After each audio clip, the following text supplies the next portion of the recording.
நில் இருக்காதுப்பா. நம்ம அப்பா படுற கஷ்டம் நம்ம யாருக்கா தெரியுமா? உங்களுக்கு தெரியாது அப்படிதானா? காலையில் கரெக்டாக சாப்பாடு தருவாங்க, நல்ல யூனிஃபார்ம் ட்ரெஸ் எல்லாம் வாங்கி தருவாங்க. அவங்க வேலைக்கு போகிறது தெரியுமா? உங்களுக்கு கஷ்டப்படுறது தெரியுமா? தெரியுமா? அந்த பிள்ளை ஒரு கிளாப் பண்ணுங்க. ஓகே, அவங்க கஷ்டம் நமக்கு புரிய வரும்போது, நம்ம பெரியவங்க ஆனதுக்கப்புறம் தான் அவங்க கஷ்டம் நமக்கு புரிய வரும்.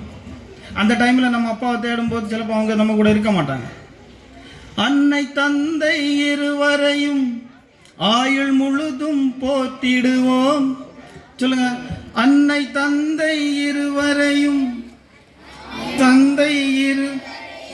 ஆயுள் முழுதும் போற்றிடுவோம்.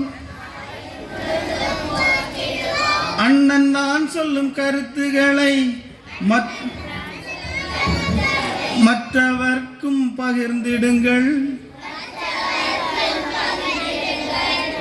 என் பேரு அஜினாத். அடடா, நான் பேரடி சாங் பாட போறேன், பல கருத்துக்களை சொல்ல போறேன். தன்னம்பிக்கை விடாமுயற்சி இருந்தாலே போதுண்டா தம்பி, வாழ்க்கையில சாதிக்கலாம் உன்னோட திறமைய காட்டி. ஓகே, தன்னம்பிக்கை விடாமுயற்சி. உங்க எல்லாருக்கும் ஒவ்வொரு விதமான டேலண்ட் இருக்கு, நிச்சயமா, கண்டிப்பா. ஓகேவா? அப்போ நமக்கு முதல்ல என்ன வேணும்? தன்னம்பிக்கை, செல்ஃப் கான்ஃபிடன்ஸ், விடாமுயற்சி, ஹார்ட் ஒர்க். இது ரெண்டும் இருந்தாலே உனக்கு என்ன திறமை இருக்கோ அந்த திறமையை காட்டி நீ வாழ்க்கையில் சாதிக்கலாம். ஓகேவா? சரியா? ஓகே, எனக்கு இந்த ஒரு வாய்ப்பினை அளித்த உங்கள் அனைவருக்கும் எனது நன்றியை தெரிவித்துக் கொண்டு விடைபெற்றுக் கொள்கிறேன். வணக்கம்.